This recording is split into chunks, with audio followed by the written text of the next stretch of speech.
Oke, um, thank you teman-teman yang udah nunggu. Mungkin tadi ada beberapa yang sempat keluar ya, karena satu dua hal. Jadi kita baru bisa mulai di jam 9, tapi nggak apa-apa. Um, Tentu ini sebagai bagian akhir ya dari diskusi kita, final reading Deleuze, bukunya soal empirisisme dan subjektivitas ini. Harapannya nanti di diskusi ini kita bisa sama-sama menemukan eh, apa sih poin penting dari buku ini yang ingin ditunjukkan oleh Deleuze dan kemudian bagaimana posisi kita sebagai pembacanya dan mungkin yang terakhir kita bisa ngasih refleksi eh, seperti di pertemuan pertama bahwa sebenarnya tujuan dari semua reading session ini salah satunya juga ingin memberikan pandangan atau memberikan landasan bahwa oh geofilosofi itu dimulainya tuh kapan ketika Deleuze mulai memikirkan apa gitu ya. Em, itu mungkin bisa menjadi salah satu refleksi nanti setelah kita selesai membaca ini atau setidaknya minimum kita bisa mengetahui apa kira-kira apa sih orientasi Deleuze setelah ini gitu dan bagaimana posisi dia terhadap pembacaan karya-karya Hume misalnya. Nah, malam ini kita ditemani oleh Albert em, melanjutkan diskusi yang minggu lalu sempat dibawakan oleh Bayu, Gloria Bayu. Em, Nanti silahkan teman-teman feel free karena ini sesi terakhir. Kalau kalian mau ngasih saran, masukan agar agar ke depan kelas-kelas yang bakal kita bikin biar lebih asik dan enjoy, feel free ya untuk mendiskusikannya. Oke, aku pikir sekarang udah mau jam 9. Silahkan Albert bisa dimulai.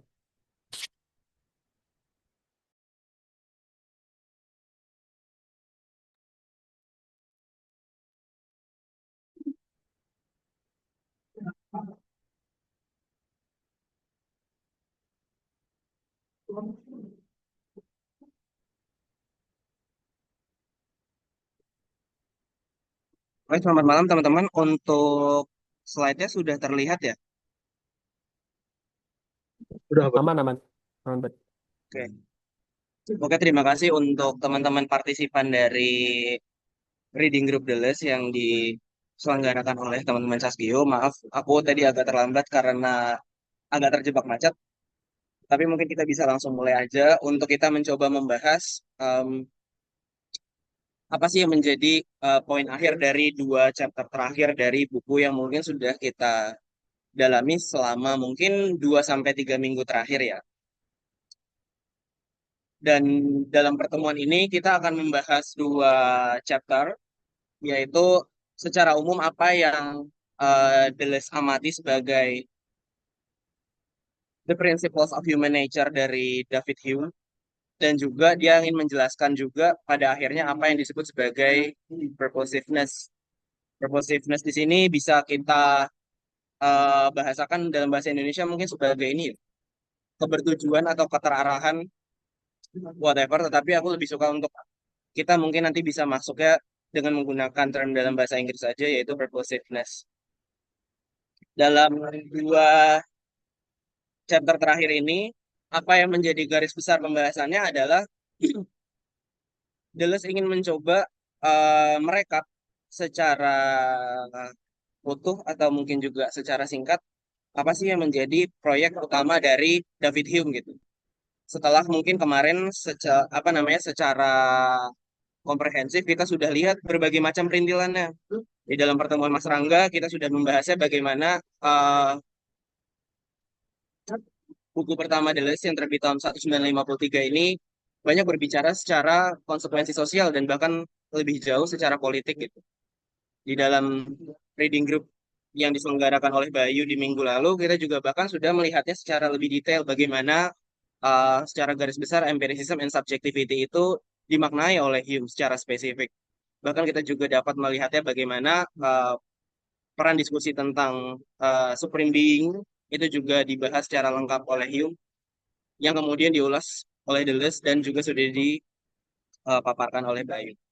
Di bagian ini kita akan membahas dua chapter terakhir yang pada akhirnya bisa saya jelaskan secara singkat di awal bahwa ini adalah semacam apa ya, pengantar akhir dari Deleuze untuk pada akhirnya kita bisa masuk ke salah satu karya Hume yang paling terkenal, yaitu The Treatise of Human Nature. Em, di sini kita akan mulai dengan berbagai macam poin-poin yang mungkin akan bisa kita bahas sebagai garis besar dari materinya ya. Deleuze mengamati bahwa proyek filsafat Hume itu dimulai dari sesuatu yang ia sebut sebagai principles gitu. Prinsipal sebenarnya merupakan sesuatu yang mungkin sudah menjadi kanon ya dalam sejarah tradisi filsafat barat ya. Banyak sekali karya-karya filsuf yang mungkin sudah kita kenal secara luas gitu, menggunakan diksi semacam principles gitu, untuk pada akhirnya menggambarkan proyek kefilsafatannya gitu, atau sistem kefilsafatannya sendiri gitu. Misalnya katakanlah soal Descartes gitu. Descartes menggambarkan bagaimana mekanisme eh, subjek aku, dia berelasi dengan Tuhan, berelasi dengan dunianya, dan mekanisme yang dipakamkan itu disebut sebagai principles. Dan Hume juga menggunakan pola sejenis gitu untuk menggambarkan proyek kefilsafatannya. Proyek kefilsafatannya dinamai juga sebagai principles, tetapi dia secara garis besar atau secara lebih lengkap dia menamainya sebagai principles of human nature. Principle of human nature bisa kita katakan sebagai satu sistem psikologis ya, yang pada akhirnya mendasari bagaimana eh, kodrat alamiah dari manusia, bagaimana mereka bertindak tanduk atau bagaimana merekognisi sesuatu, itu dipakamkan dalam diri mereka. Tetapi apa yang menjadi kekhasan dari principles adalah sistematisasi dari kodrat alamiah dari manusia ini itu tidak bersifat rasional. Mungkin hal-hal seperti ini juga sudah kita bahas di pertemuan sebelumnya ya. Mengapa demikian? Karena di era sebelum Hume, apa yang menjadi pemakaman atau upaya atau penyelidikan yang difungsikan untuk menggambarkan bagaimana kodrat dari manusia itu selalu dilaksanakan atau digencarkan secara uh, skematis dengan menggunakan rasio gitu. Misalnya kodrat manusia itu terdiri dari A, B, C, D, E gitu. Dan kita hanya bisa mengaksesnya itu dengan berbagai macam spekulasi yang mungkin kita buat gitu di dalam pikiran. Nah, hal-hal tersebut membutuhkan sesuatu yang kita sebut sebagai kriteria independen gitu, yang pada akhirnya menjadi eh, dasar dari kodrat manusia itu gitu. Ibaratnya kodrat manusia ini diasumsikan sebagai satu fitur mendasar dari realitas yang kita sebut sebagai manusia, dan hal tersebut berlaku saklek atau berlaku stabil gitu untuk berlaku umum secara garis besar bagi keseluruhan manusia gitu. Nah, itulah mengapa pada akhirnya kriteria objektif semacam itu hanya bisa diakses oleh kebenaran yang sifatnya rasional gitu. Tetapi di dalam Hume kita menemukan eh, hal-hal tersebut itu menjadi eh, cukup berbeda gitu. Karena apa yang nanti kita lihat dari Hume adalah prinsipnya ini tidak dikandung berdasarkan kebenaran rasional semacam itu. Tidak ada fitur mendasar dari realitas untuk kita bisa mengotak-ngotakan bagaimana kondisi manusia itu secara seutuhnya, gitu. Itu tentu berbeda dengan berbagai macam eh, filsuf yang sudah mendahului Hume ya. Misalnya katakanlah dari teman-teman tradisi skolastik, mereka menggunakan berbagai macam kodrat alamiah yang diberikan oleh Tuhan untuk pada akhirnya memahami fitur mendasar dari realitas gitu, yang sifatnya itu di luar dari eh, pengalaman kita gitu, sesuatu yang kita rasiokan. Lalu kemudian dari eh, teman-teman transendental itu juga bisa kita temukan hal-hal semacam itu. Dan yang terakhir adalah dari mungkin kategori psikologis tertentu ya, dari berbagai macam behavioral atau psychologic science yang mungkin berkembang setelah Hume. Bagi Deleuze, ada dua eh, titik mendasar yang pada akhirnya mencoba mengawali diskusi Hume mengenai principles gitu. Yang pertama adalah atomism gitu. Atomism secara garis besar kita juga bisa melihat secara luas ini adalah term yang mungkin juga berlaku sudah sangat banyak ya di filsafat ya. Atomism mungkin bisa kita asosiasikan sebagai satu paham yang pada akhirnya melihat realitas itu tercacah dalam bagian-bagian mendasar Misalnya katakanlah seperti atomisme purba Epikurus gitu misalnya. Atau mungkin juga atomisme juga bisa berlaku sebagai em, pencacahan mendasar dari berbagai macam persepsi yang dimiliki oleh manusia gitu. Misalnya katakanlah hal tersebut dipakai oleh Leibniz gitu untuk menjelaskan apa yang ia sebut sebagai monad atau konstitusi dunia yang terdiri dari berbagai macam persepsi atas dunia yang sifatnya itu objektif. Tetapi di dalam Hume, sebagaimana pembacaan Deleuze juga, atomisme itu berlaku untuk menjelaskan hal yang cukup spesifik gitu. Dia itu digunakan untuk menjelaskan eh, apa namanya hal-hal yang pada akhirnya menyusun atau mengonstitusi dari pikiran yaitu idea atau mungkin nanti kita juga mengenalnya selain idea ada juga impression. Apa yang menjadi kekhususan dari kenapa dia disebut sebagai atomic adalah karena dia sifatnya tidak terbagi gitu. Nanti kita akan melihatnya sebagai uh, contoh-contohnya dalam slide yang mungkin nanti selainnya akan coba aku menjelaskan juga ya. Apa yang diincar dari pembahasan ini adalah dia ingin menjelaskan bahwa pikiran itu terdiri dari berbagai macam idea atau impression yang sifatnya sederhana atau tidak terbagi ini.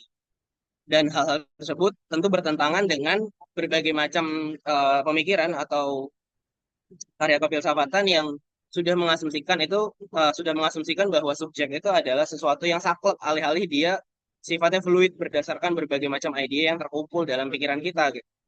Misalnya katakanlah ada subjek Cartesian atau ego transendental Kantian gitu. Dan apa yang diincar dari Hume dari pembahasan ini adalah kumpulan dari hal-hal yang sifatnya sederhana itulah yang pada akhirnya membentuk kedirian kita atau pikiran kita gitu. Entah itu nanti sifatnya ideas atau mungkin nanti sifatnya juga impression gitu.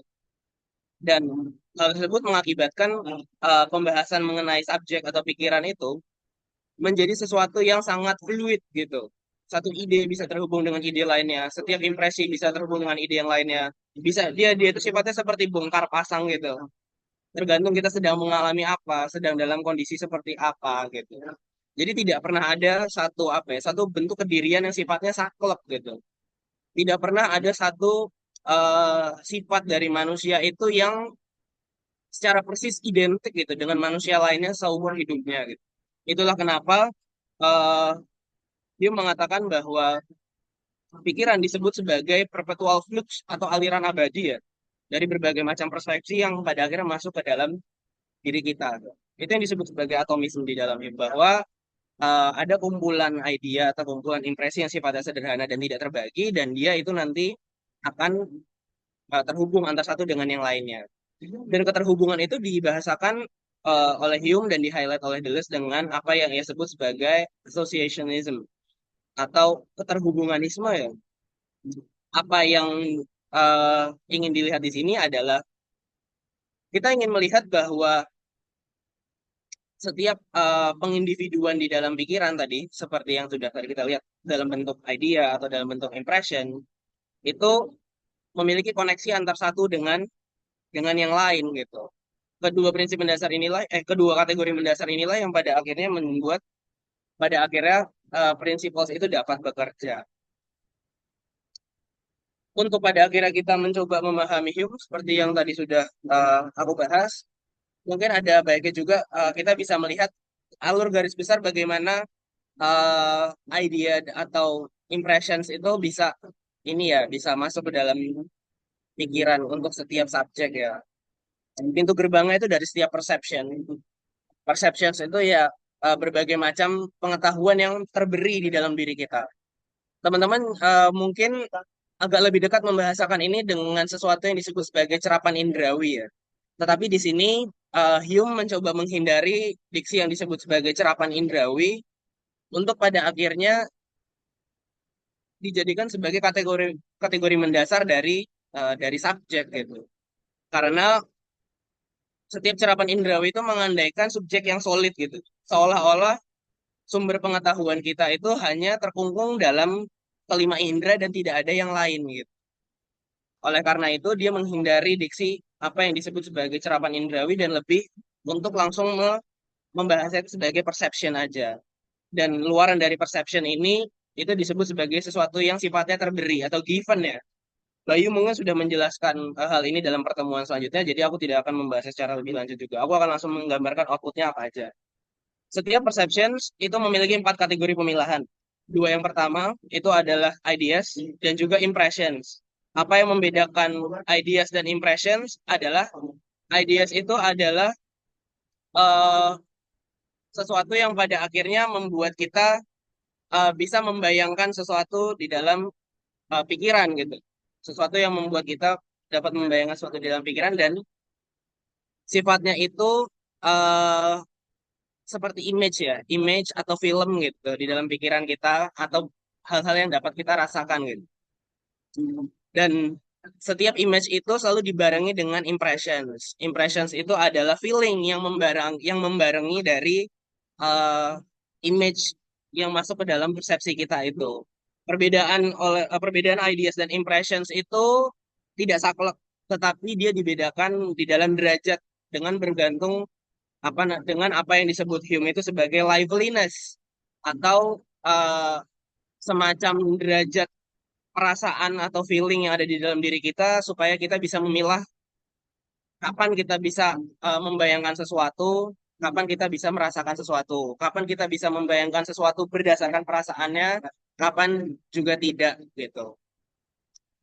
Nah, hal-hal tersebut pada akhirnya dibedakan dengan apa yang disebut sebagai aktivitas rasional kita ya, yang mungkin menjadi uh, aspek mendasar dari ciri berfilsafat sebelum Hume atau mungkin sebelum tradisi empirisisme Inggris dan diwakili oleh misalnya John Locke gitu. Karena aktivitas seperti reasoning atau thinking atau hanya sebatas pembayangan tanpa impressions itu kita tidak kita tidak seolah-olah sedang merasakan sesuatu gitu. Sementara ketika kita sedang mempersepsi dunia yang ada di hadapan kita, kita selalu terjalin dengan berbagai macam feeling yang menyertai kita. Nah, itu. Lalu kemudian eh, kategori pembedaan kedua adalah simple dan kompleks. Setiap persepsi dibagi dalam dua kategori ini. Em, ini yang tadi aku maksud sebagai atomisme dari Hume ya, yang pada akhirnya mengakibatkan ada setiap hal-hal yang sederhana yang pada akhirnya masuk ke dalam diri kita ketika kita sedang mempersepsi sesuatu. Gitu. Misalnya katakanlah untuk simple idea adalah ide tentang warna coklat. Gitu. Sedangkan untuk kompleks idea itu adalah ide tentang kopi gitu. Untuk kita bisa membayangkan sesuatu tentang kopi, kita pasti sudah selalu melibatkan ide sederhana tentang uh, impresi sederhana tentang bau kopi gitu misalnya. Atau misalnya uh, ide tentang warna coklat gitu. Atau mungkin dengan sesuatu yang kompleks seperti lukisan coklat gitu. Yang membuat kita misalnya katakanlah teman kita ngomong, ada kopi nggak? Kita pasti selalu mengasosiasikannya dengan kopi yang mungkin sudah tergabung dengan ide-ide sederhana yang mungkin sudah kita persepsikan sebelumnya gitu. Nah, keempat prinsip inilah yang pada akhirnya membentuk eh, kedua kategori di dalam prinsip yang dimiliki Hume soal atomisme dan asosianisme ya. Nah, apa yang menjadi titik berat oleh Deleuze di poin berikutnya adalah em, kita bisa melihat bahwa eh, apa yang diupayakan oleh Hume dalam pembacaan Deleuze adalah empirisisme yang dimaksud oleh Deleuze itu di luar dari pakem empirisisme yang mungkin sifatnya klasik ya. Suatu teori yang pada akhirnya menggambarkan bahwa pengetahuan itu berasal dari pengalaman gitu. Definisi paling umum ini dapat kita temukan misalnya dan paling terkenal itu mengikuti sejak Kant ya. Ketika dia menulis Critique of Pure Reason. Nah, ketika apa namanya eh, kita melihat basis penjelasan ini, pada akhirnya hal yang diambil dari pembacaan Deleuze atas Hume, dia menolak atas pembacaan itu. Apa yang ingin dilihat dari sini adalah em, empirism tidak melulu berkutat terhadap pengetahuan yang bersumber dari pengalaman, tetapi tentang apa aja sih yang mungkin kita produksi, apa aja sih yang mungkin subjek itu bisa kita petakan feature-nya dari segala hal yang terberi gitu di dalam pengalaman gitu. Dan hal-hal tersebut pada akhirnya membawa Hume untuk mencoba mempertanyakan apa sih yang pada akhirnya bisa efek dari perceptions atau dari pengalaman ini kita hasilkan gitu. Ini adalah satu jalan yang mungkin sangat berbeda gitu dari Kant. Ketika Kant pada akhirnya memilih jalan lain untuk mencoba bertanya apa sih sesuatu yang memungkinkan adanya pengetahuan. Atau lebih jauh lagi di sini adalah pengalaman gitu. Ketika Kant pada akhirnya mengambil jalan a priori untuk pada akhirnya memetakan satu struktur mendasar yang ada di dalam diri manusia yang memungkinkan pengalaman yang pada akhirnya kita kenal sebagai subjek transendental, Hume mengambil jalan yang berbeda gitu. Di sini eh, Hume mencoba melihat bahwa pertanyaan yang sudah kita ajukan tadi justru kita harus lihat dari pengalaman yang terberi bagi kita, dari berbagai macam idea yang pada akhirnya dapat terikat atau terjalin secara kompleks dalam diri kita gitu. Pertanyaannya pada akhirnya tidak melulu tertutup di dalam ranah subjek gitu. Seperti misalnya katakanlah kita mengenalnya dalam proyekan gitu. Tetapi eh, Hume justru menganjurkan bahwa oh ternyata apa yang ada di dalam diri kita itu juga perlu kita pertanyakan juga dengan apa yang ada di luar kita. Sumber dari em, apa namanya segala hal yang terberi di dalam pengalaman kita harus kita pertanyakan dalam dua ranah itu gitu. Dan hal-hal yang pada akhirnya kita lihat tersebut membuat Hume ada di dalam satu dualisme terselubung yang pada akhirnya terus-menerus mencoba ia coba pertanyakan ya apa yang menjadi penyebab dari perceptions dan juga relations atau jalinan asosiasi dari hubungan antar ide yang tadi sudah aku jelaskan ya. Dan lebih jauh lagi apa yang menjadi penyebab mendasar di dalam alam dan apa yang menjadi penyebab mendasar di dalam diri kita gitu. Dan apa namanya hal-hal tersebut sebenarnya merupakan problem yang mungkin juga sudah cukup tua ya untuk dipertanyakan ya. Misal tadi kita sudah mereview tadi bahwa ketika kita mencoba mempertanyakan tentang hal itu, kita bisa melihat bahwa pertanyaan tentang sisi internal diri subjek dan juga sisi eksternal diri subjek itu memiliki pembahasan yang mungkin sudah sangat tua, mungkin sejak di era Yunani klasik ya. Ada juga mungkin yang jalannya pada akhirnya seperti aku jelaskan tadi, ada jalannya di rasionalisme dan lain sebagainya gitu. Ada juga mungkin yang dari tradisi di era modern awal menanggapi bahwa oh segala hal yang terjadi di dalam sisi internal subjek itu pasti sudah sesuai dengan keteraturan yang sama yang ada di alam gitu. Doktrin ini mungkin bisa kita kenal sebagai paralelisme ya, bahwa tatanan objek itu sesuai dengan tatanan ide yang ada di dalam pikiran gitu. Hal-hal seperti itu misalnya mungkin kita bisa temukan di dalam Spinoza gitu atau di dalam Leibniz gitu. Nah, tetapi Hume mencoba menolak menolak hal itu gitu. Apa yang justru dilihat oleh Hume adalah kita justru perlu melihatnya dari eh, segala hal yang nyatanya itu tertuang di dalam diri kita, bukan pada akhirnya mengalami kesesuaian dalam dunia eksternal kita gitu.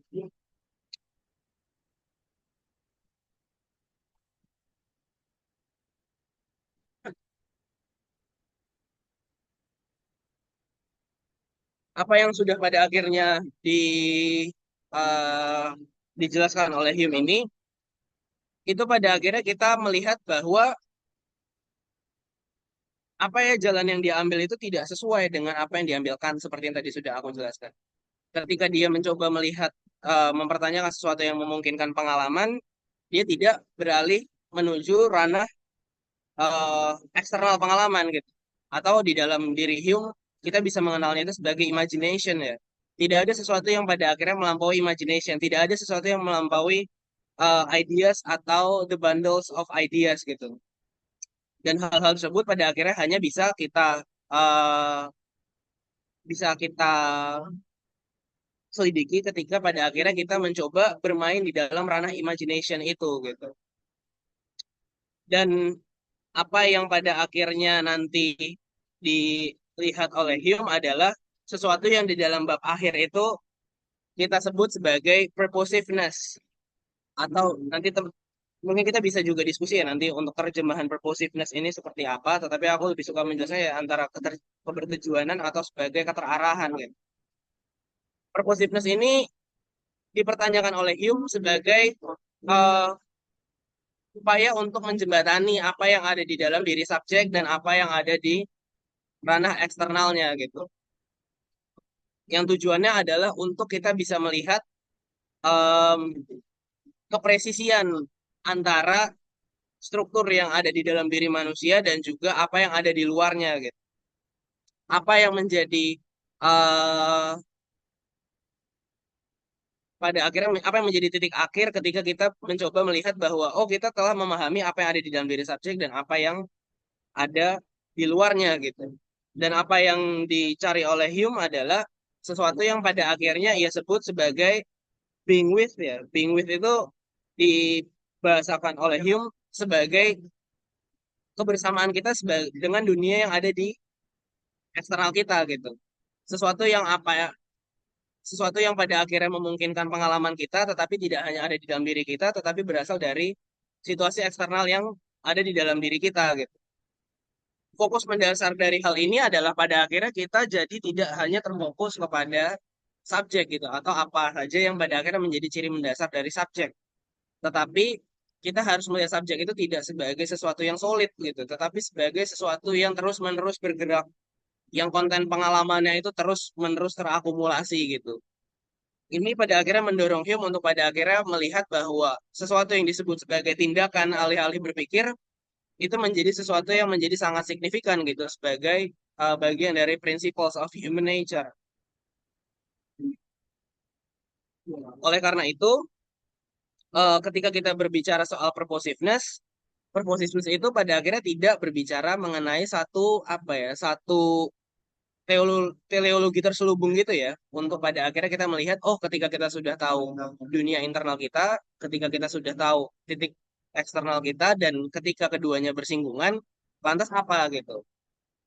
Filsuf-filsuf yang mungkin eh, berada di dalam trayek sebelum Hume pasti selalu meletakkan hal tersebut itu sebagai satu bentuk tujuan akhir yang pada akhirnya mungkin diasumsikan sebagai ketika kita sudah tahu kodrat manusia seperti ini, lantas dia harus seperti apa gitu. Ada yang pada akhirnya misalnya katakanlah ingin membentuk suatu bentuk kebaikan kolektif bagi seluruh umat manusia gitu. Ada yang pada akhirnya eh, misalnya kalau kita bisa lihat di dalam eh, contoh-contoh yang lain, ada yang pada akhirnya misalnya kita bisa melihat bahwa banyak hal yang pada akhirnya menentukan standar moral dari situasi politik yang ada gitu. Tetapi Hume tidak mengambil jalan teleologi semacam itu gitu. Suatu bentuk akhir dari kodrat manusia, ketersinggungan antara kodrat manusia yang ada di sisi internalnya ataupun eksternalnya gitu. Tetapi yang ingin Hume coba gambarkan kepada kita adalah bagaimana sih sebetulnya hal-hal yang ada di sisi eksternal kita itu ternyata mencoba membentuk kedirian kita gitu. Dan itu berasal dari segala proses yang sangat fluid atau dalam bahasa yang mungkin lebih teknikal yang mungkin sudah disinggung dalam dua pertemuan sebelumnya juga itu adalah habit dan juga repetition ya. Repetition nanti ada dua makna. Yang pertama itu kita pahami sebagai eh, satu bentuk pengulangan atas kebiasaan ya. Dan itu tidak kita terka berdasarkan kategori rasional kita gitu. Nah, apa yang menjadi fokus mendasar dari sini adalah kita jadi mengenal hal-hal yang pada akhirnya menyusun kedirian kita secara proses yang berkelanjutan ya. Dan hal-hal tersebut pada akhirnya memproduksi banyak hal gitu. Misalnya katakanlah eh, ketika kita mencoba memiliki pembayangan tentang masa depan gitu. Atau ekspektasi. Atau dalam bahasa yang lebih teknikal nanti di dalam Hume ada probability gitu. Hal-hal tersebut tidak disusun berdasarkan sebagai satu kategori objektif yang secara rasional bisa kita terka dalam satu angan jauh di masa depan tentang sesuatu yang sudah pasti terjadi ya. Tetapi bagi Hume itu adalah suatu prinsip keseragaman yang pada akhirnya terbentuk secara aktual di dalam pikiran kita, gitu. Nah, hal-hal seperti ini nanti akan linear dengan para filsuf yang mungkin nanti eh, pemikirannya juga dipakai dalam proyek besar Deleuze gitu. Misalnya katakanlah nanti kita akan menemukannya ketika kita membaca Bergson, ketika kita mencoba membaca Laduke gitu. Satu durasi yang pada akhirnya membuat subjek itu selalu larut di dalam kesekarangan dan pada akhirnya dia dalam kebiasaan, dalam kesehariannya itu membentuk segala macam bentuk kediriannya berdasarkan pengalaman dari masa sekarang yang telah berlalu gitu. Dan masa depan selalu menjadi sekarang. Lalu kemudian kita juga dari hal ini kita memproduksi belief gitu tentang berbagai macam hal yang mungkin kita ajukan sebagai satu struktur fundamental atas segala sesuatu gitu. Dan hal-hal itu juga nanti kita akan melihatnya di dalam berbagai macam kategori uh, ideas yang nanti akan kita telah lebih lanjut di dalam Hume gitu. Misalnya contohnya seperti continuity, identity, causality, dan lain sebagainya. Oleh karena itu, ketika pada akhirnya Deleuze mencoba menerka kondisi subjek dari apa yang dipikirkan oleh Hume, kita melihat bahwa subjek itu bukanlah sesuatu yang purely pasif gitu. Bukan sesuatu yang pada akhirnya dia itu eh, apa ya? Dia hanya memiliki kapasitas reseptif atas sesuatu gitu. Kebanyakan teman-teman empirisis seperti misalnya katakanlah John Locke itu menganggap bahwa ya subjek itu adalah suatu tempat untuk kita pada akhirnya mengisi konten dan hanya itu fungsinya. Tetapi apa yang ingin ajukan oleh Hume adalah bahwa dari kapasitas kita mengimajinasikan sesuatu, membayangkan sesuatu, kita juga sudah sekaligus mengkonstruksi dunia yang ada di luar kita. Kita juga sudah sekaligus mengkonstruksi berbagai macam tradisi atau standarisasi sosial yang pada akhirnya ada di luar kita gitu. Dalam bentuk yang lebih purba, kategori aktif pasif seperti ini sudah dibahas mungkin eh, semenjak Spinoza mengkritik Descartes ya, ketika Descartes mengajukan bentuk subjek pasif yang hanya tertutup dalam keraguan subjek gitu, dalam menerka dunia yang ada di luar kita gitu. Tanpa pada akhirnya subjek itu memiliki kapasitas aktif di dalam pikiran gitu. Tetapi eh, apa yang membedakan kategori aktif pasif Hume dengan Spinoza adalah ketika Spinoza mengajukan kategori aktif itu untuk mengajukan keseragaman tatanan pikiran dengan keteraturan objek di luar diri kita, Hume membawa itu dengan berbagai macam kategori yang sifatnya social construction gitu di dalam relasi antara subjek dengan dunianya gitu. Oleh karena itu, di sini kita bisa melihat bahwa uh, principles itu berlaku sebagai sesuatu yang pada akhirnya memproduksi subjektivitas.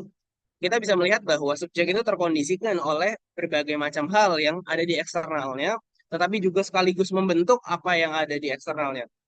Lalu kemudian prinsipal sebagai kodrat alamiah manusia juga memiliki tempat yang sangat spesifik, yaitu ada di dalam pikiran dan terbentuk dari berbagai macam persepsi yang mengalir di dalam diri kita gitu. Nah, di sini eh, Hume memiliki dua kategori spesifik untuk principles, dua role yang sangat spesifik untuk principles dan juga hal tersebut pada akhirnya menentukan bagaimana principles itu bekerja gitu. Yang pertama adalah eh, apa yang ia sebut sebagai um, role principles within the collections. Dia itu pada akhirnya mencoba membedakan hal-hal yang pada akhirnya sifatnya itu fluid di dalam diri kita yang berkenaan dengan uh, impressions ya. Lalu hal itu juga serupa berguna dengan hal-hal yang menjadi idea gitu.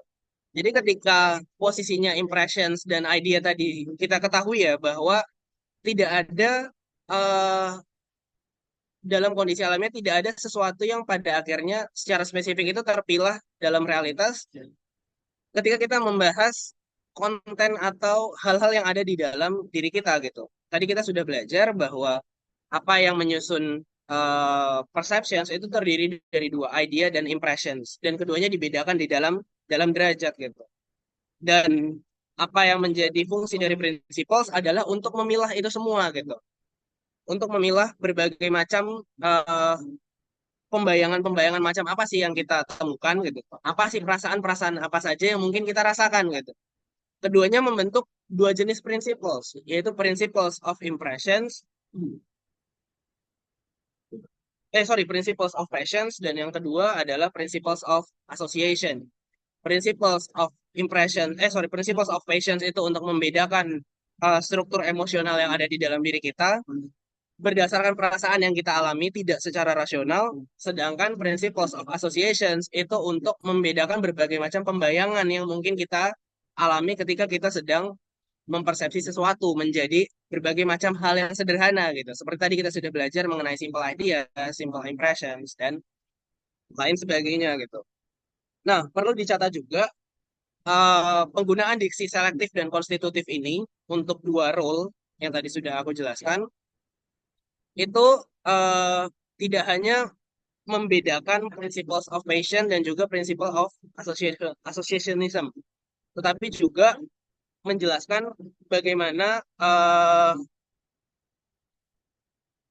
fitur selektif atau fitur pembeda atau pencacah dari eh, idea itu juga membentuk hal-hal yang kita asosiasikan sebagai idea atau impression dan juga dia mengonstitusi dunia yang dibangun oleh imaginations. Seperti tadi aku sudah bilang bahwa kita tidak pembicaraan kita tidak melampaui imaginations di sini.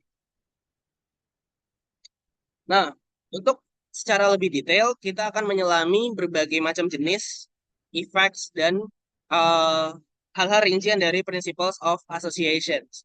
Tadi sudah kita jelaskan juga bahwa principles of associations itu berlaku sebagai bundle atau sebagai penghubung antara idea satu dengan idea yang lain, antara impressions yang satu dengan uh, impressions yang lain gitu.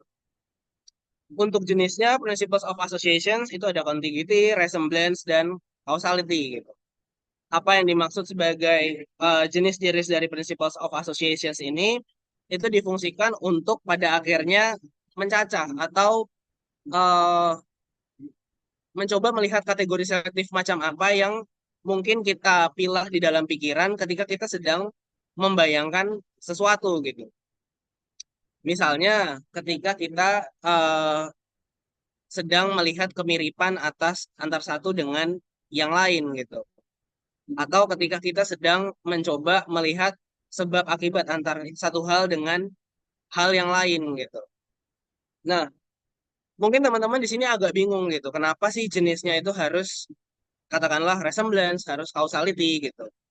Teman-teman pertama mungkin juga harus mengerti bahwa di dalam perceptions milik Hume, apa yang menjadi ujung dari perceptions ini adalah hal-hal yang sifatnya itu tidak terbedakan, teman-teman.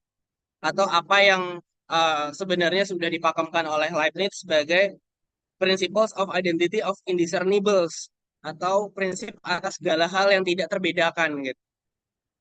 Nah, dunia luar yang kita persepsikan itu kan sebenarnya tidak bisa kita bedakan antar satu dengan yang lain. Apa yang kita bedakan itu antar satu dengan yang lain itu hanya terjadi di dalam pikiran gitu. Jadi ketika kita sedang mengindividuasikan sesuatu atau kita sedang memikirkan sesuatu gitu, kita harus membuat pemilahan-pemilahan semacam itu gitu di dalam pikiran. Misalnya kita bisa mengotakkan sesuatu itu berdasarkan kemiripannya, resemblance gitu. Oh, ternyata sesuatu yang memiliki eh, telinga panjang, jalannya meloncat-loncat, itu ada banyak loh, ada yang warnanya putih dan ada yang warnanya kuning, ada yang warnanya coklat gitu. Nah, pikiran secara asosiatif kemudian membandel ide-ide tentang hal-hal semacam itu gitu untuk bisa kita namai mungkin sebagai kelinci gitu misalnya. Nah, pembedaan tersebut terjadi di dalam pikiran. Hal yang lain juga berlaku sama gitu. Misalnya katakanlah dengan sebab akibat gitu. Ketika kita sedang mempersepsi dunia luar gitu, kita hanya bisa melihat sebuah film yang terputar gitu. Misalnya katakanlah ada adegan tabrakan gitu. Aku ditabrak motor oleh temanku semalam gitu. Apa yang kita lihat secara indrawi itu kan sebenarnya adalah film yang berlangsung dengan apa ya, dengan perjalanan yang dinamis gitu. Dan tidak terbedakan apapun di sana. Tidak ada individuasi semacam apapun gitu di sana. Tetapi pikiran secara asosiatif kemudian mengasosiasikan bahwa oh ternyata aku terluka karena aku ditabrak dari belakang oleh sebuah mobil. Nah, di situ antar satu ide dengan ide yang lain itu pada akhirnya dibandel untuk pada akhirnya bisa kita kategorikan sebagai satu sebab dan akibat gitu. Misalnya contoh seperti itu. Lalu efek dari jenis dari principles of association ini ada dua. Hume kemudian memecahnya lagi menjadi dua. Ada yang bagi ideas dan ada yang bagi impressions gitu. Dalam aktivitas pencacahan itu, ketika idea sedang dibandel, kita bisa melihatnya dalam tiga macam kategori ya. Yang pertama itu ada general idea atau idea of moods gitu. Deleuze lebih suka sering membahasakannya sebagai general ideas, tetapi kalau misalnya teman-teman membaca langsung Authorities of Human Nature, Hume jauh lebih sering membahasnya itu sebagai idea of moods. Lalu kemudian ada substances, ada relations gitu. Nah, mungkin kita bisa masuk secara rinci itu sebagai sesuatu yang kita sebut sebagai general ideas dulu ya.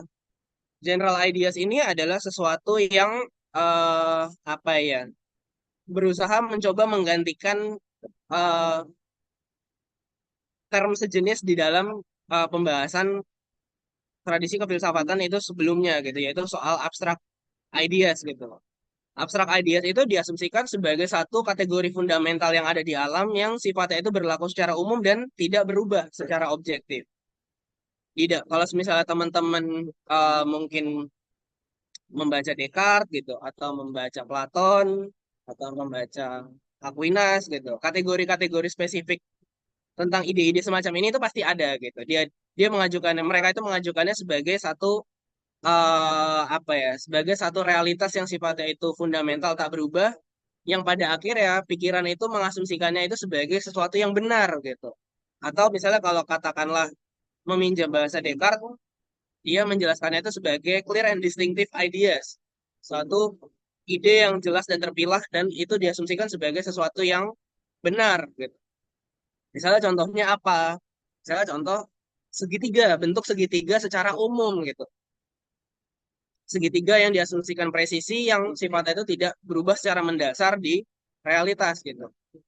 Nah, hal-hal seperti ini misalnya bisa dia bicarakan itu eh,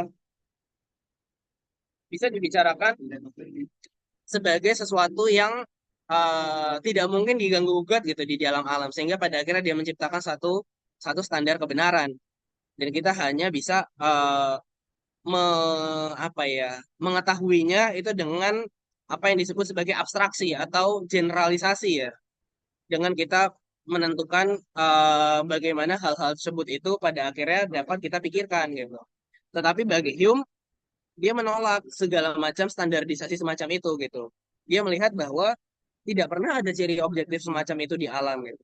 Karena di dalam pembayangan kita, dalam imaginations kita, kita hanya bisa mengasosiasikan sesuatu yang katakanlah tadi kita contohkan sebagai segitiga, itu sebagai sesuatu segitiga yang mungkin sudah pernah kita persepsi sebelumnya gitu, yang pada akhirnya dibandel dengan idea kita dan lalu kemudian pada akhirnya kita impresikan gitu di sana.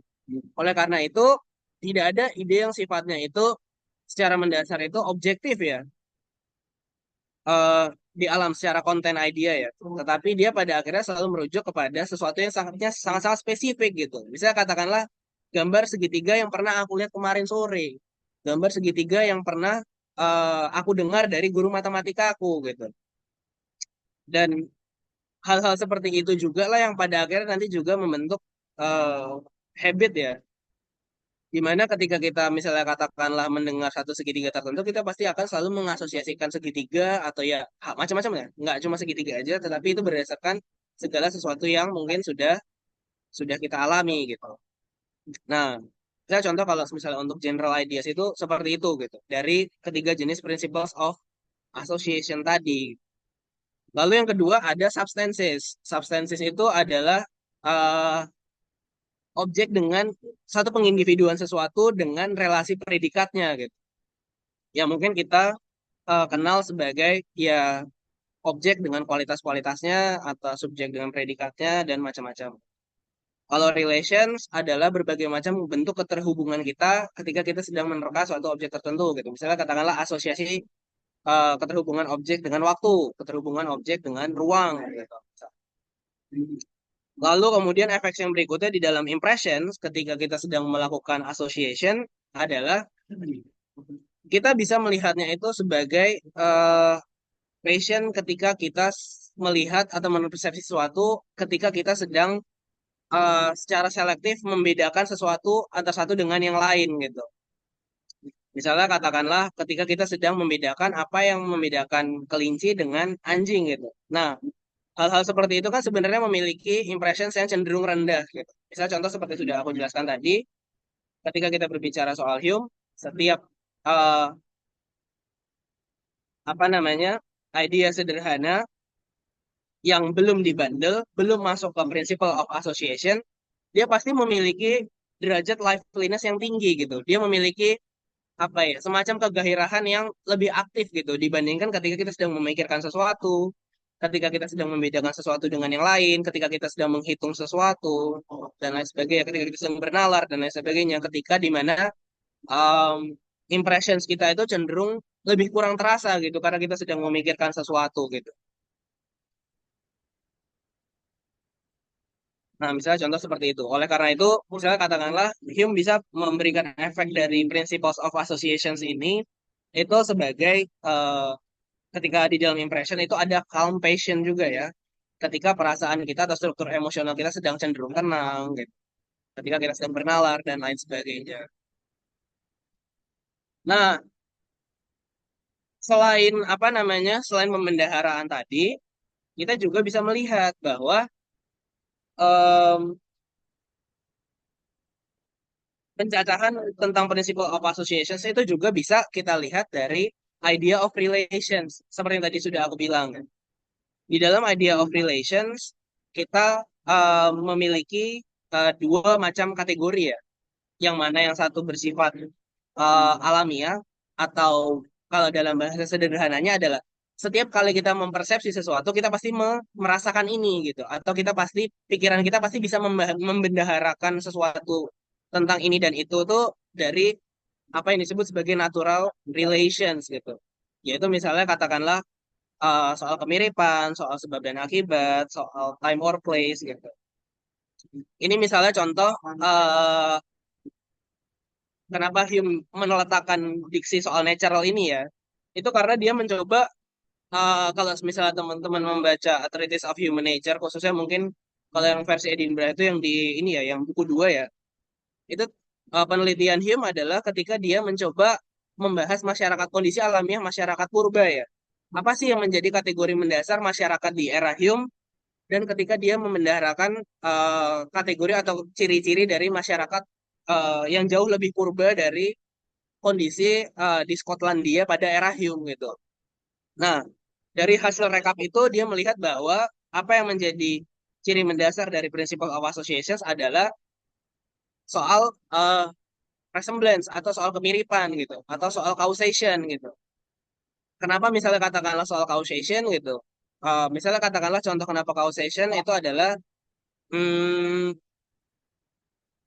misalnya katakanlah soal idea of God gitu atau supreme being gitu atau ketika manusia mencoba menebak apa sih yang menjadi penyebab dari dunia ini gitu.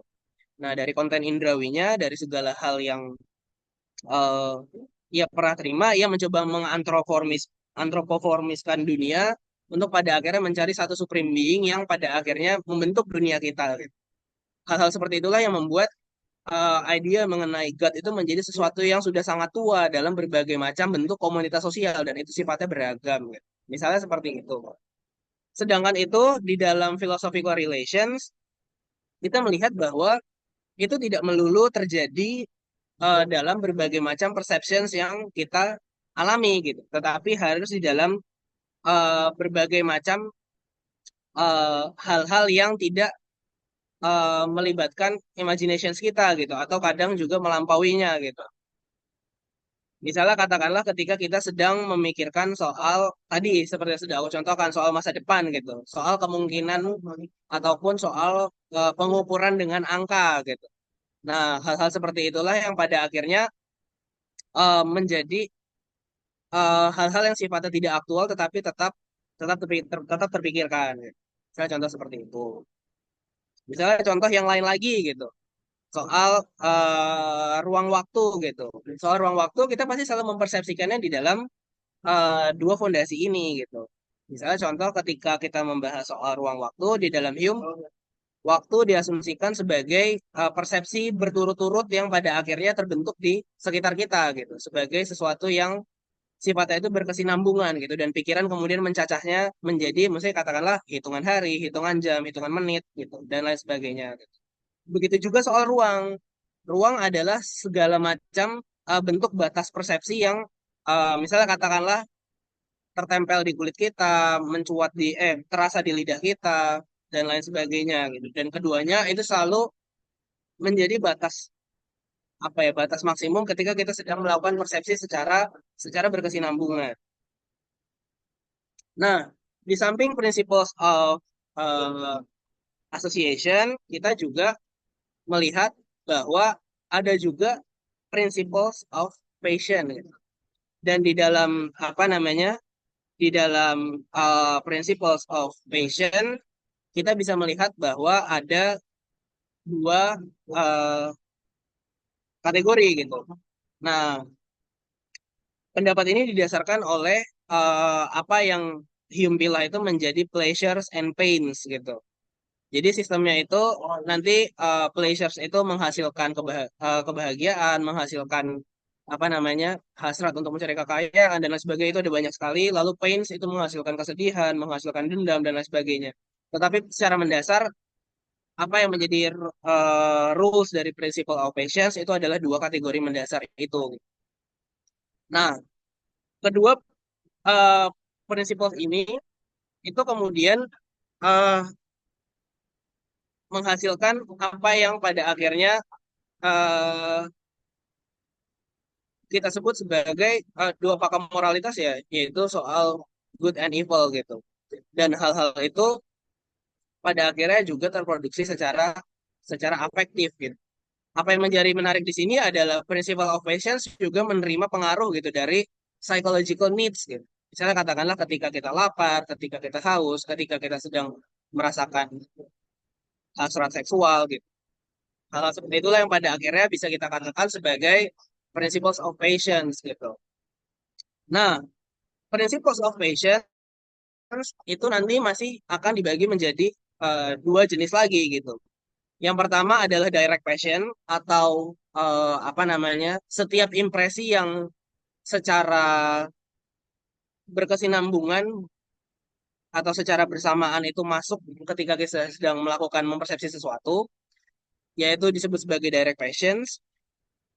Dan yang kedua adalah indirect passions atau impressions yang atau feelings yang mungkin kita rasakan, tetapi itu harus berkenaan dengan apa ya?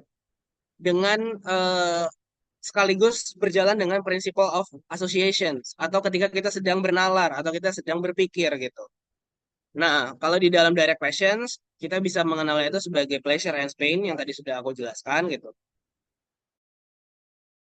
Sedangkan ketika kita sedang ada di dalam fase indirect passions itu adalah berbagai macam feelings yang muncul ketika kita sedang berpikir sesuatu gitu.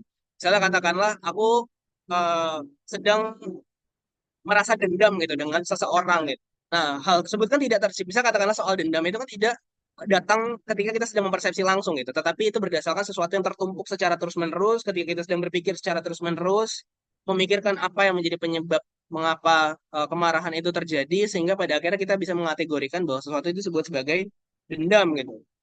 Nah, jadi ada dua jenis pembedaan patience yang pada akhirnya dijelaskan di dalam Principles of Patience. Misalnya. Nah, eh, secara garis besar itu dan apa yang ingin di apa namanya dicari oleh Deleuze di sini dengan kita mencoba mempelajari Principles of Patience dan juga Principles of Associations adalah bahwa segala hal yang ada menjadi kesatuan dari sisi eksternal subjek dan sisi internal subjek adalah selalu em, ada ketidakberbedaan di antara sisi internal dan sisi eksternal gitu. Ketika kita melihat dunia luar, kita selalu melihatnya itu sebagai sesuatu yang sifatnya itu terulang atau sifatnya itu sinambung gitu.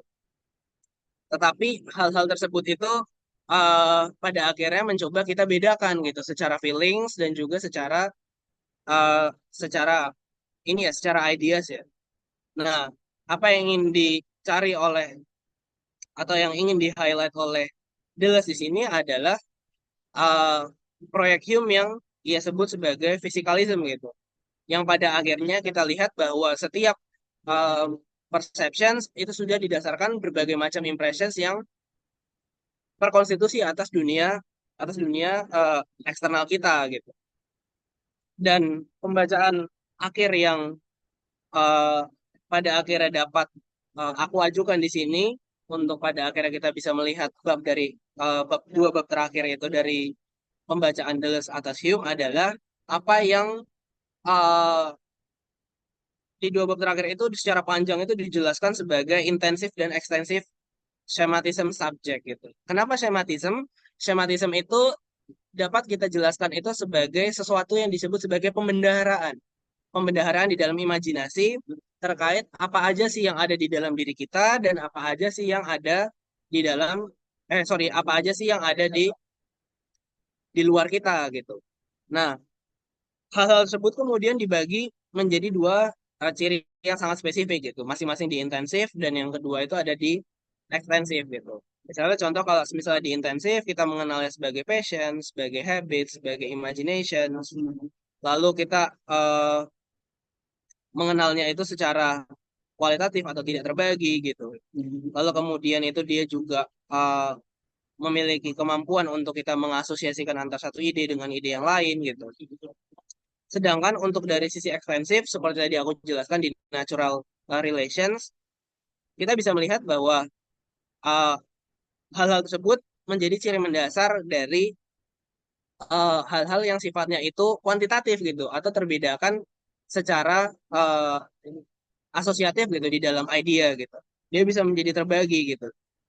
Dan fungsinya adalah untuk menciptakan keteraturan di dalam uh, dunia luar gitu. Sebagaimana pada akhirnya nanti mungkin di minggu lalu Bayu juga sudah membicarakan soal world ya. Nah itu. Itulah mengapa salah satu contoh paling terkenal dari Hume kita mengenalnya itu sebagai the sequence of events gitu atau sesuatu apa ya sebuah peristiwa rangkaian peristiwa yang pada akhirnya sifatnya sinambung dan itu tidak terbedakan gitu. Dan kita hanya bisa membedakannya itu ketika pada akhirnya kita memiliki intensive forces gitu. Nah, pembedaan-pembedaan semacam itu pada akhirnya memiliki peran yang sangat penting secara eksternal, tetapi yang perlu kita pahami juga bahwa hal-hal tersebut itu merupakan output dari sisi eksternal kita dan secara aktif kita memproduksinya dengan pembendaharaan secara ideas dalam pikiran mengenai principles of associations dan juga principles of patience. Kira-kira untuk pembahasan dua bab terakhir adalah seperti itu karena cuma dua bab dan tidak terlalu panjang. Mungkin kita juga bisa langsung masuk ke sesi diskusi nanti. Terima kasih untuk sesi. Aku serahkan kembali ke Mas Rangga mungkin ya. Thank you. Oke, Pak. Um, Oke. thank you. Lumayan komprehensif ya, yang bagian terakhir terutama. eh Bagus banget. Boleh di slide ke belakang terakhir yang lumayan. Nah ini. Oke. Em, Mungkin aku belum tanya dulu ya, tapi aku mempersilahkan teman-teman yang lain, barangkali ada yang mau eh, berkomentar atau menambahkan dari pembacaan buku pertama Dilus ini. Silahkan,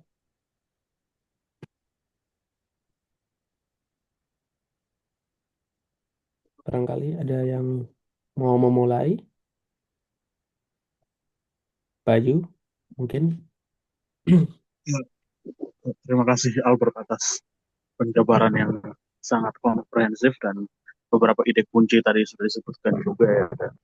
Ah, ada beberapa hal yang pengen saya konfirmasi dulu gitu, terutama tentang bagaimana Deleuze dengan transcendental empiricism-nya lagi-lagi melihat bagaimana proses dari mind yang muncul dari hal-hal yang bersifat given tadi ya Bert ya. Nah, uh, menarik di sini karena di karya-karya setelah Deleuze seperti Logic of Sense itu, memang Deleuze itu tidak apa ya, mendefinisikan persepsi atau indera sebagai terbatas pada lima panca indera begitu, tapi ada hal yang tadi kamu singgung seperti misalnya imajinasi atau passion atau impresi itu. Nah, itu ap- apa sih sebenarnya alasan bahwa ini empirisisme yang lebih jauh begitu yang Deleuze bahas gitu. Terima kasih, Bert. Oke. Em, Kalau misalnya sejauh pembacaanku, fungsi dari apa yang eh Deleuze incar ya dari Hume adalah sebenarnya untuk antropologi sih, baik. Untuk antropologi dan sosial antropologi ya. Jadi apa yang ingin Deleuze incar dari ketika dia membahas berbagai macam yang ada di imagination itu, dia ingin membicarakan semacam subjek kosong ya mungkin ya. Subjek kosong yang pada akhirnya tidak melulu secara spesifik kita lihat berbagai macam apa ya behavior atau karakteristiknya itu dengan berbagai macam kriteria yang ada di dalam dirinya gitu. Tetapi dia jauh lebih ingin mencoba membaca apa ya membawanya itu sebagai satu bentuk proyek sosial ya.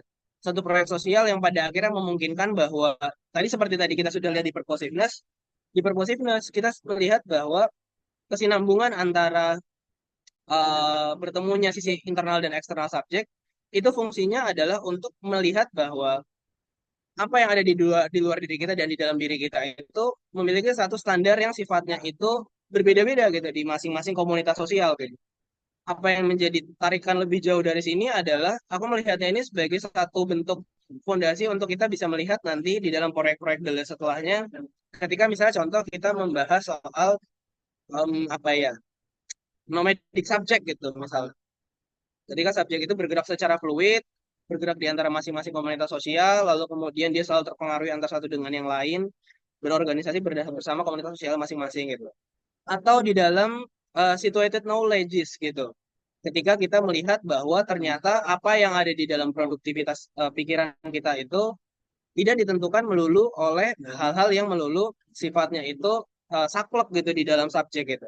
Tetapi dia secara given terberi untuk pada akhirnya menyesuaikan dengan berbagai macam standar yang ada di dalam komunitas sosial. Kalau sejauh yang aku baca itu masih ada di dalam untuk tahap persiapan menuju itu, baik.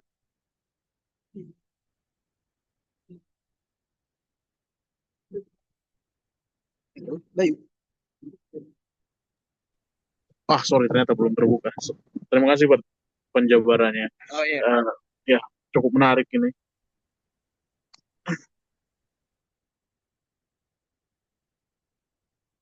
Ada lagi? mungkin dari teman-teman yang lain, Mm-mm. Rafa. Oh, ada Mas Akbar ya. Ayo Mas Akbar.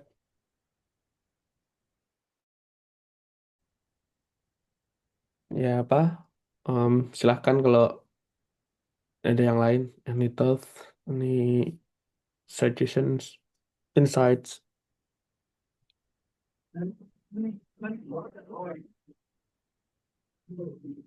Oke, oke. Jadi em, mungkin aku me- meng-highlight satu hal ya. Kalau apa namanya, bisa disimpulkan si Deleuze ini tidak memosisikan pada jurang yang ekstrim ya berarti ya. Jurang yang ekstrim ini soal apa, Mas? Soal apa internal eksternalism gitu loh. Iya, iya, enggak begitu. Ya, ya. Oke, oke. Berarti filsafat jalan tengah ya. Bisa dibilang begitu. Tapi nggak tahu ya, kalau misalnya di aku justru em, ini tuh jauh lebih berguna. Mungkin juga sekalian menyinggung soal geofilosofi ya. Kan pada di tahun yang sama kan dia juga menulis soal desert island ya. Aku Mm-mm. rasa apa ya, hal-hal tersebut tuh masih inline gitu loh. Untuk pada akhirnya kita melihat bagaimana subjek itu terbentuk berdasarkan benar-benar di soal lingkungannya gitu. Mungkin kalau misalnya di desert island kita lebih banyak membahas soal lanskap ya. Banyak soal lanskap, soal bagaimana struktur geologis eksternal itu pada akhirnya membentuk kedirian subjek, subjek yang benar-benar kosong, datang di tempat terpencil, lalu kemudian dia harus beradaptasi dengan lingkungannya, membentuk kediriannya, membentuk karakteristiknya.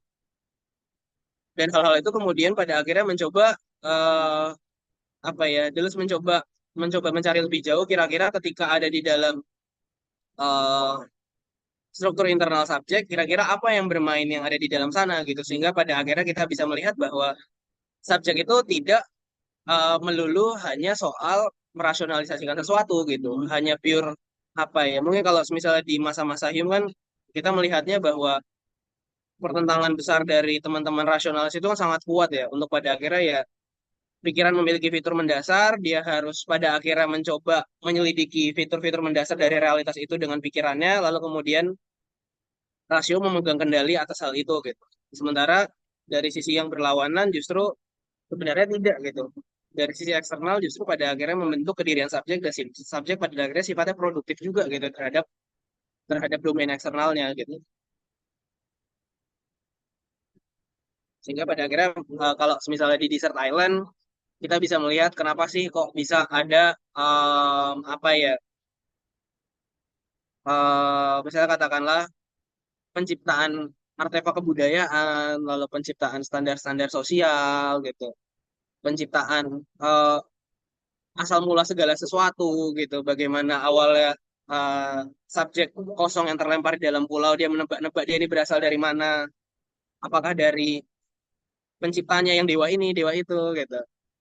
Nah, hal-hal seperti itulah yang pada akhirnya eh, dipikirkan oleh Deleuze ketika pada akhirnya mencoba mengolah Hume ya, alih-alihkan gitu. Kalau kan nanti baru kita bahas soal transcendentalnya sih, belum di sini. Alright, clear. Oke, ada lagi Felix?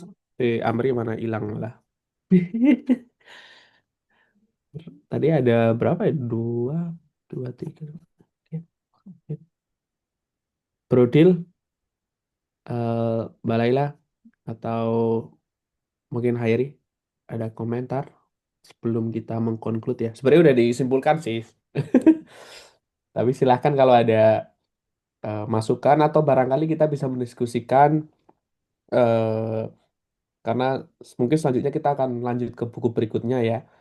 Eh, kita akan menginformasikan di Google Classroom. Jadi buat teman-teman yang belum join Google Classroom, feel free aja join join aja. Nanti akan ada informasi di situ karena memang harapannya itu nanti jadi satu Google Google Classroom, jadi satu wadah. Nanti mungkin ada materi yang kami upload, terus pembacaan ke buku-buku selanjutnya. Jadi harapan kami satu Google Classroom itu bisa terus ya, mungkin akan sampai akhir eh, semua karya-karya Deleuze bisa kita bahas, bahkan mungkin Deleuzian kontemporer atau apapun itu gitu. Terus em, kalau dari sini teman-teman mendapatkan insight, teman-teman ingin menulis essay pendek 1.000, 1.500, 2.000 kata, feel free aja, tulis aja, nanti kirim ke organizer. Nanti mungkin akan kami publish di website eh, Caskio ya. Jadi silahkan aja apa feel free atau gitu.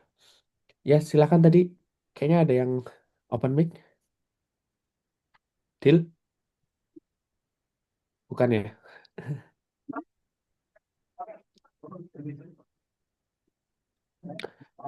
Oke, em, kalau gitu ada lagi. Aku mungkin mau nambahin satu sih. Boleh Mas, gas. Nanti kita perpanjang nih diskusinya. Ya apa? Bentar, bateraiku mau mati.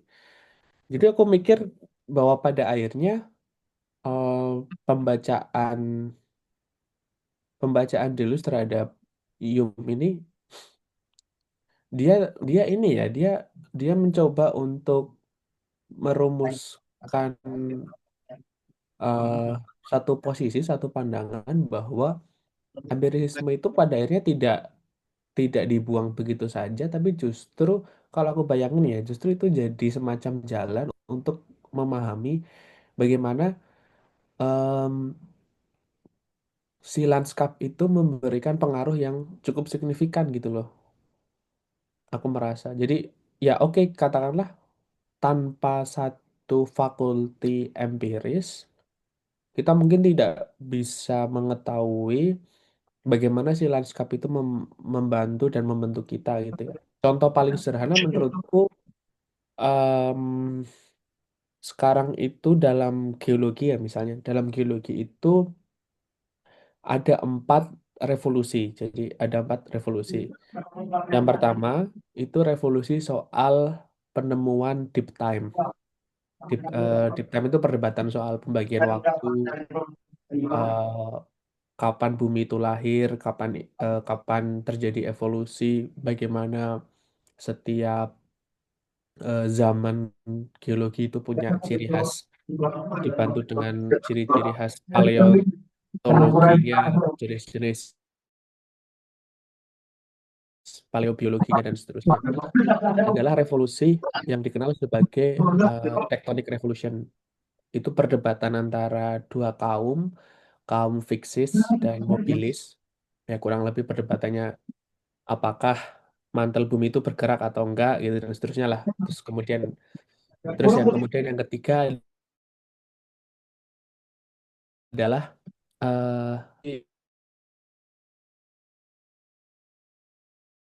di dalam geologi pemahaman dia soal pengaruh non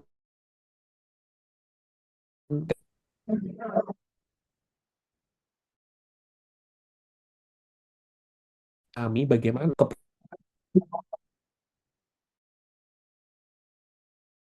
kepunahan 65 juta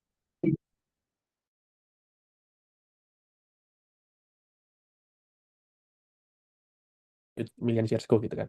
Aksesnya itu Pak. Terus yang terakhir, yang keempat, ada revolusi em, ilmiah di dalam bidang geologi itu pemahaman mereka soal climate change. Jadi perdebatan perubahan iklim atau climate change di dalam geologi itu sebetulnya perdebatan yang sangat-sangat baru ya. Ya, thank you Felix udah nambahin siklus bulan juga. Jadi em, perdebatan perubahan iklim itu menjadi satu trigger yang menarik menurutku dalam intinya diskusi itu baru ramai sebenarnya di dalam perdebatan geologi itu ya di sekitar kalau nggak 80 90-an lah. Nah, itu masuk dalam kajian baru yang kemudian disebut sebagai eh, geoengineering gitu dan seterusnya karena eh, teknologi yang ngemediasi itu. Nah, pertanyaannya adalah em, aku nggak tahu ya kalau di dalam komunitas ilmiah itu hampir semua sejarah geologi yang aku baca itu mereka akan terkonfirm dan mempercayai about whole terkait kebenaran yang mereka anggap seluruhnya itu justru di verified by technological system gitu loh, Pak. Nah, artinya apa? Artinya sistem teknologi ini kan yang memberikan perpanjangan atau extensions of our faculties gitu loh. Kayak Hmm. indera kita gitu kan sangat-sangat terbatas. Tidak pernah ada sejarah bahwa seorang geolog itu pernah menyelam dan menyentuh palung paling terdalam gitu ya. Tapi mereka bisa memahami seberapa dalam palung dengan mengandalkan teknologi sonar atau radio misalnya kan. Jadi atau dengan atau mungkin riset-riset yang Hairi pernah lakukan dulu soal suara, soal eh, wave gelombang yang memang semua fakulti kita tuh sangat-sangat terbatas kan untuk mencerap itu gitu loh. Nah, dalam perubahan geologis, misal climate change itu tadi, itu kan men-switch itu men-switch pemahaman kita atau mungkin katakanlah Hume memahami alam itu kan pasti udah berbeda ya dengan Deleuze dengan mungkin Dark Delusions atau apa yang sekarang. Nah, Oke, dari sini oke.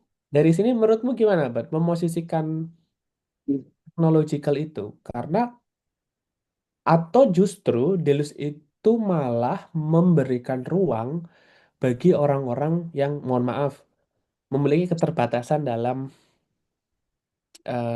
kemampuan menangkap sesuatu gitu. Misalnya apa memiliki masalah pendengaran, memiliki masalah penglihatan, perabaan dan seterusnya gitu. So,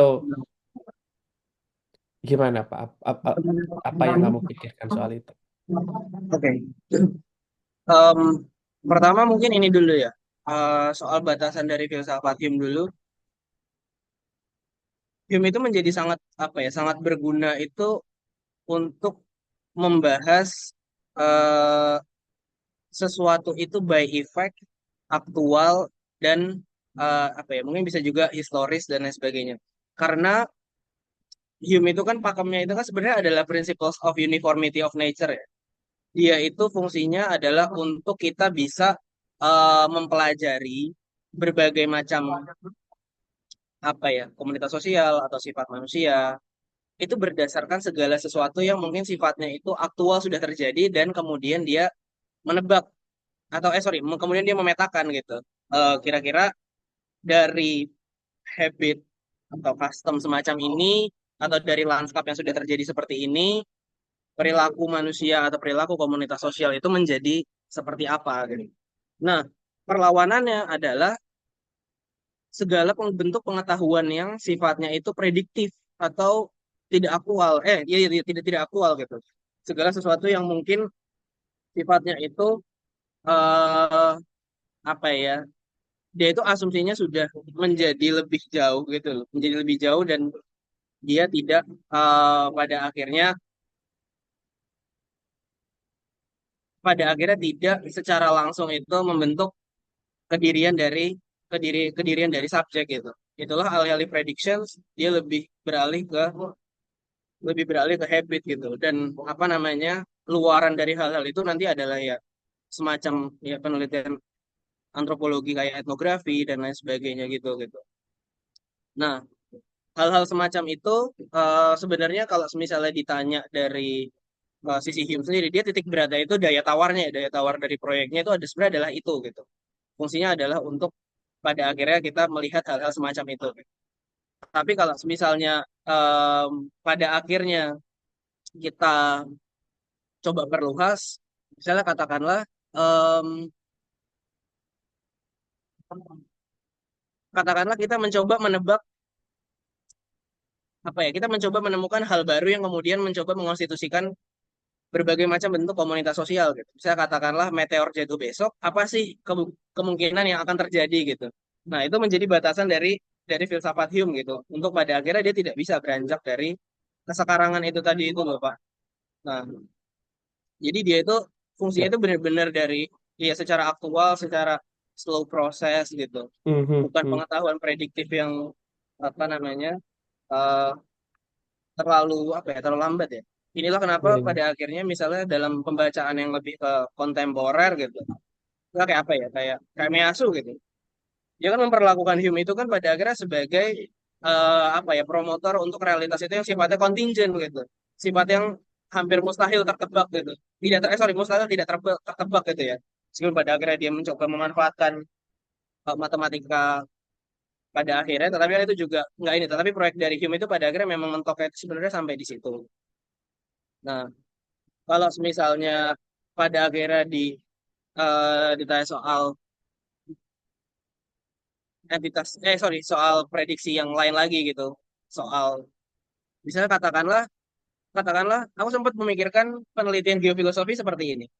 Kira-kira lanskap semacam apa sih untuk pada akhirnya kita bisa menebak secara spesifik komunitas, sorry, em, habit atau tradisi semacam apa yang mungkin muncul dalam eh, kondisi yang terkait gitu. Saya katakanlah, oh apakah ketika setiap komunitas sosial itu terisolasi dari peradaban yang lain, diisolasi oleh gunung-gunung, lalu kemudian hanya tersisa oleh masyarakat yang kecil, mereka masih bisa membicarakan soal Tuhan atau tidak gitu.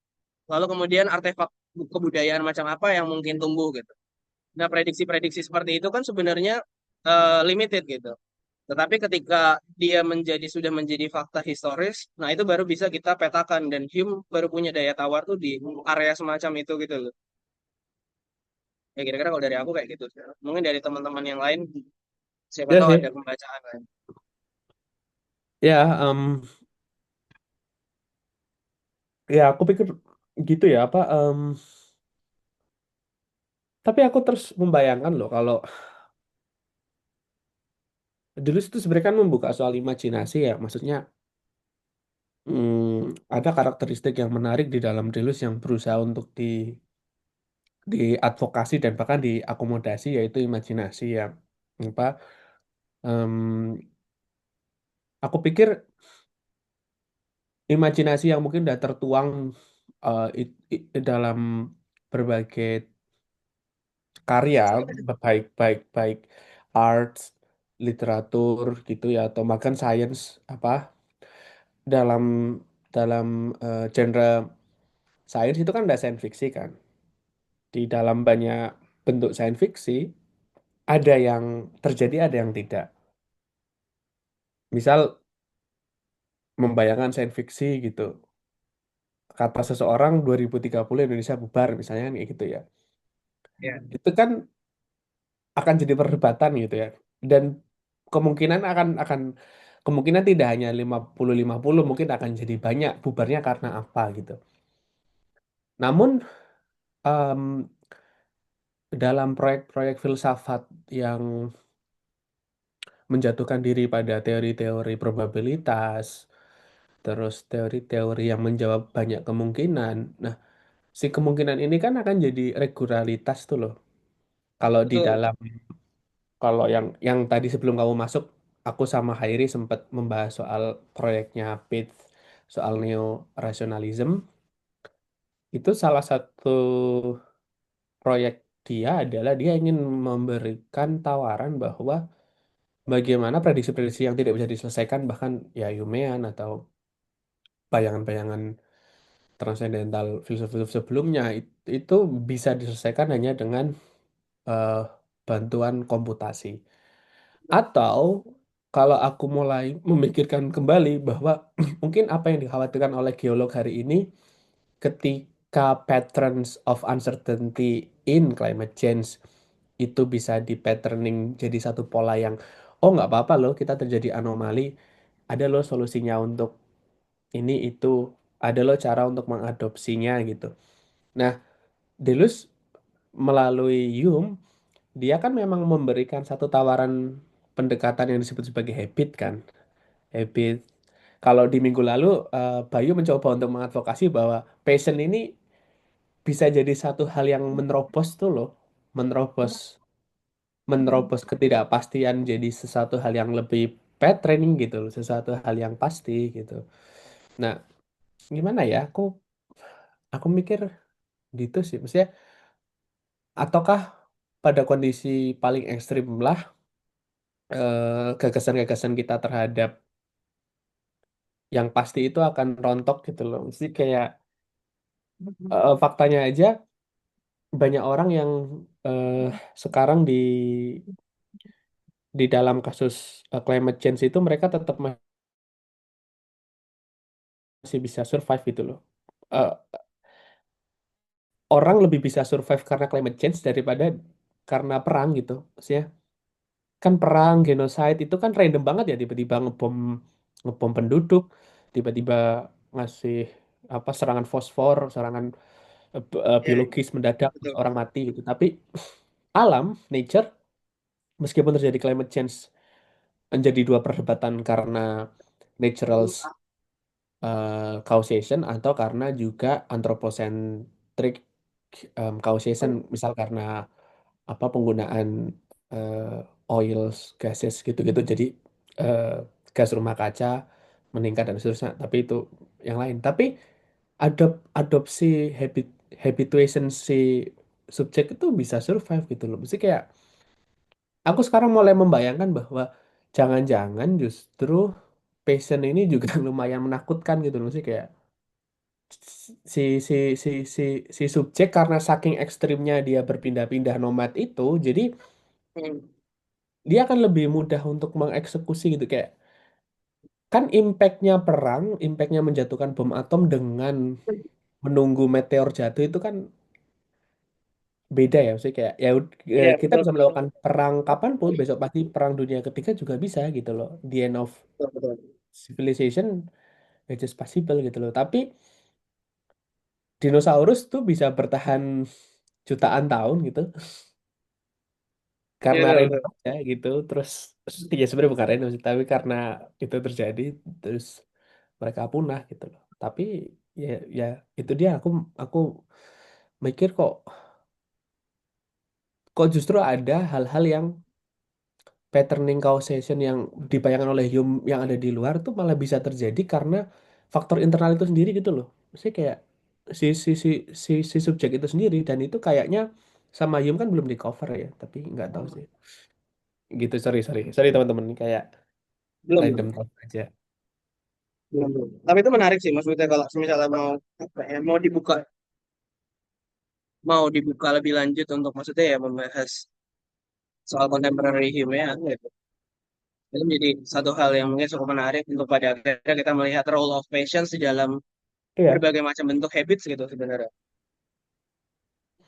iya, iya, makanya makanya si apa Delusti kan hanya melihat ya, bahkan dia cukup skeptis kan dengan apa the rules, eh the law of society gitu loh, karena the law of society itu cuma assembling dari banyak kepentingan Betul, yang betul. kepentingan itu sebenarnya kepentingan yang lebih kecil gitu, yang lebih atomik gitu loh, kepentingan-kepentingan Ah, keluarga lah, kepentingan-kepentingan hubungan orang terdekat, misalnya eh, apa sih yang menyatukan kita dalam forum ini? Oh, karena kita punya rasa penasaran terhadap terhadap tulisannya Julius gitu, sehingga kita kumpul, kita willing, kita ngobrol, oke nggak ada masalah gitu loh.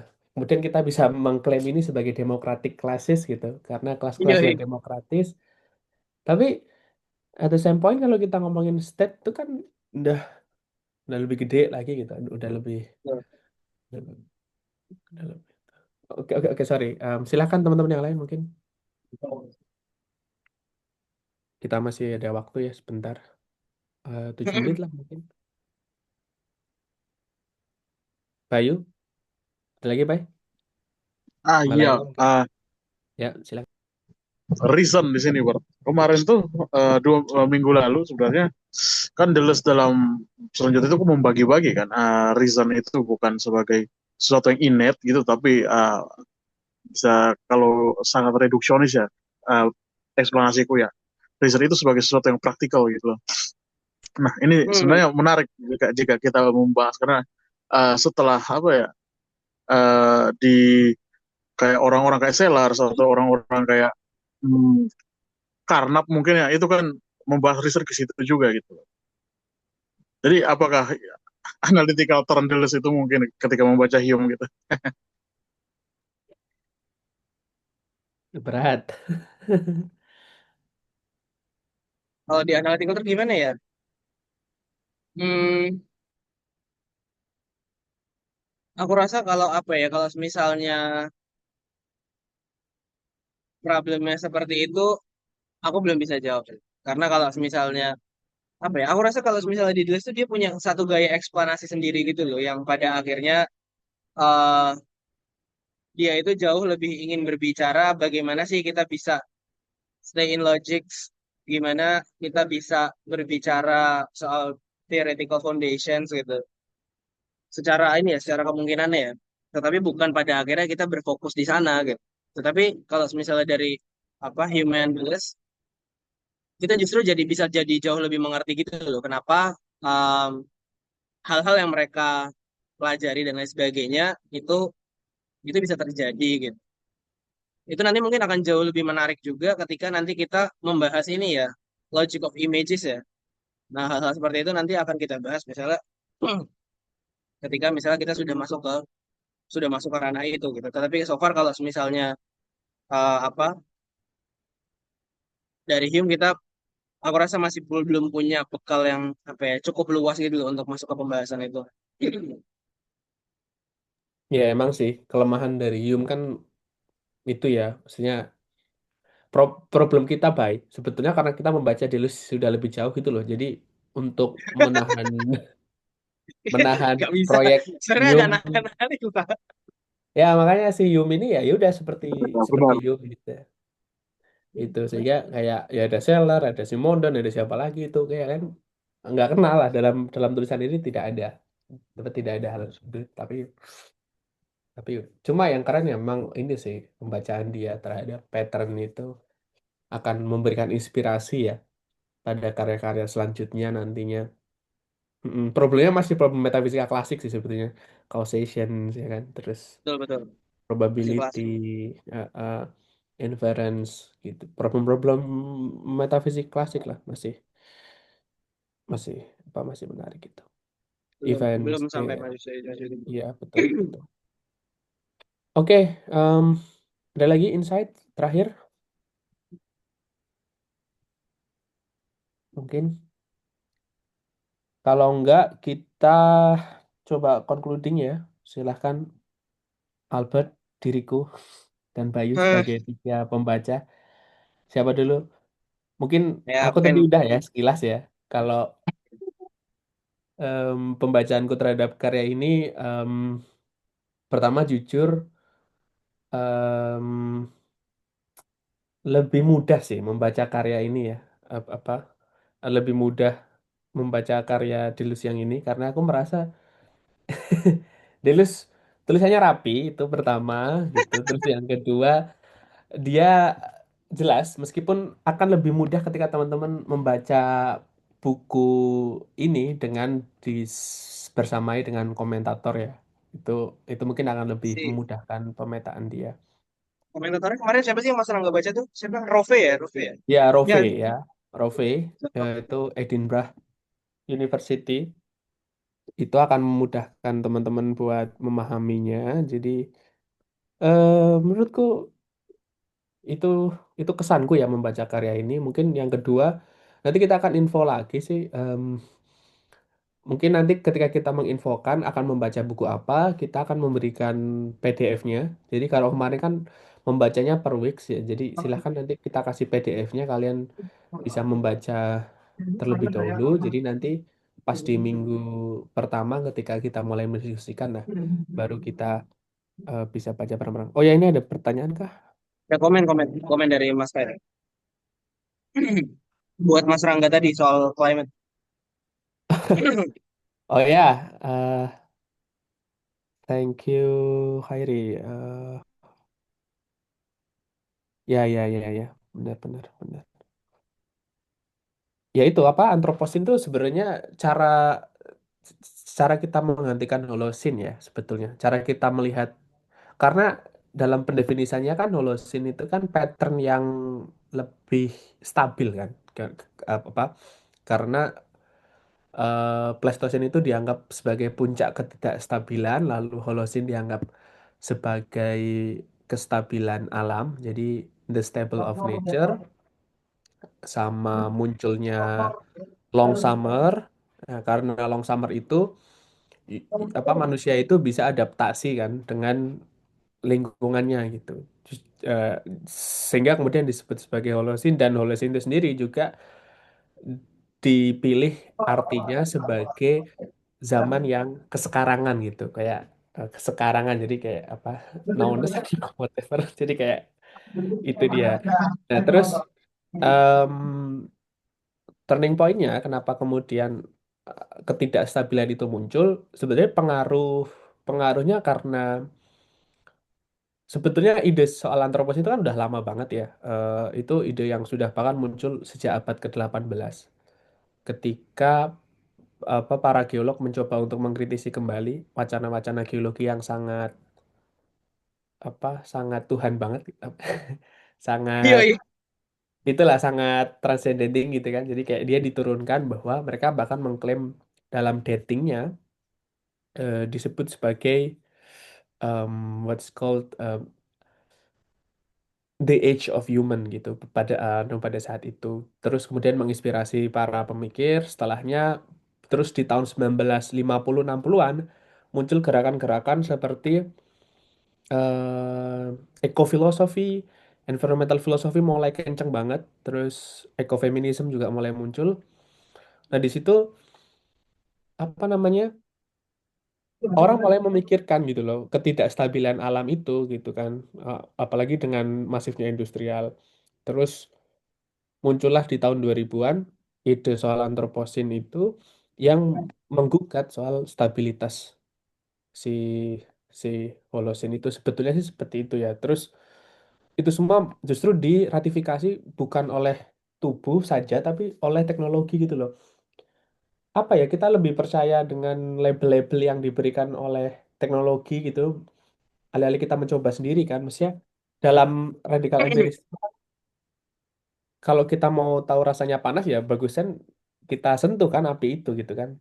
Atau misalnya label-label di dalam makanan gitu ya, ada label misal nutrisi informasi, informasi-informasi nutrisi dalam label makanan misalnya, itu kan fabricate by the technology gitu, kayak oh ya, oh, kita tahu itu udah diekstraktif gitu, oh kita tahu kandungnya segini-segini, terus kita makan, kita ukur dan seterusnya, kayak kayak itu semua gitu.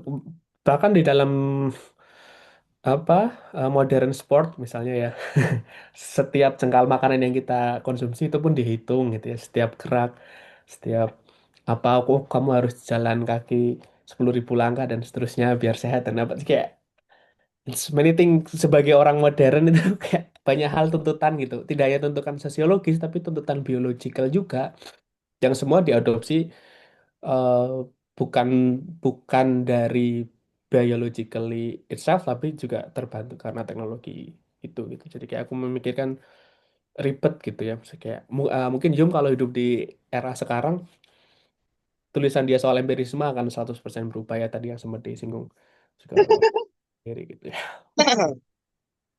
Ya, ya. Oke, itu sih kurang lebih kesanku itu ya membaca karya ini. Mungkin Bayu, pembaca kedua kemarin. Oke, karena kebetulan saya dapat bagian yang menyangkut tentang bagaimana dari impres itu membentuk etik, budaya, lalu pengetahuan, lalu institusi sosial.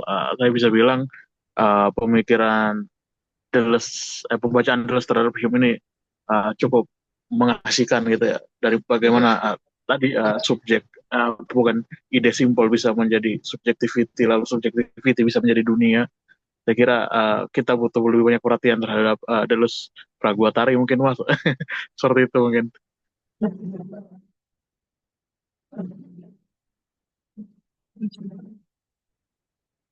Ya, betul sih. Betul, betul. Soalnya emang teknologi ke depan akan juga sangat fabricated banget kan ke pengaruh kita. Kayak orang-orang kaya punya AC lebih banyak gitu. Mereka tidak merasa kepanasan di dalam climate change misalnya, dalam perubahan degree yang ekstrim gitu ya. Gitu sih, aku nggak tahu ya, malah berasa kayak eh peran teknologi gitu, dia akan membantu banyak ya, sih kayak memahami posisi kita gitu terhadap, karena Mana filsuf-filsuf seperti Hume gitu, filsuf-filsuf sebelumnya itu mereka memang membaca alam langsung gitu loh. Kayak direct experience of nature-nya itu lebih kuat. Betul. Jadi pandangan alam yang sakral gitu, waktu sebagai suatu hal yang sakral itu kerasa gitu loh. Kayak dalam kontemporer filosofi itu kan yang sekarang tuh kayak apa ya? Kayak nggak tahu apa ya, apa sih sakralnya dari Pak, mengalami. mereka dulu kereta aja belum ada, Pak. Iya, kereta waktu itu nggak secepat Masih sekarang ya. jalan aja, masih jalan. HP belum ada, masih nulis surat. Itu masih mengondisikan mereka juga sih menurutku.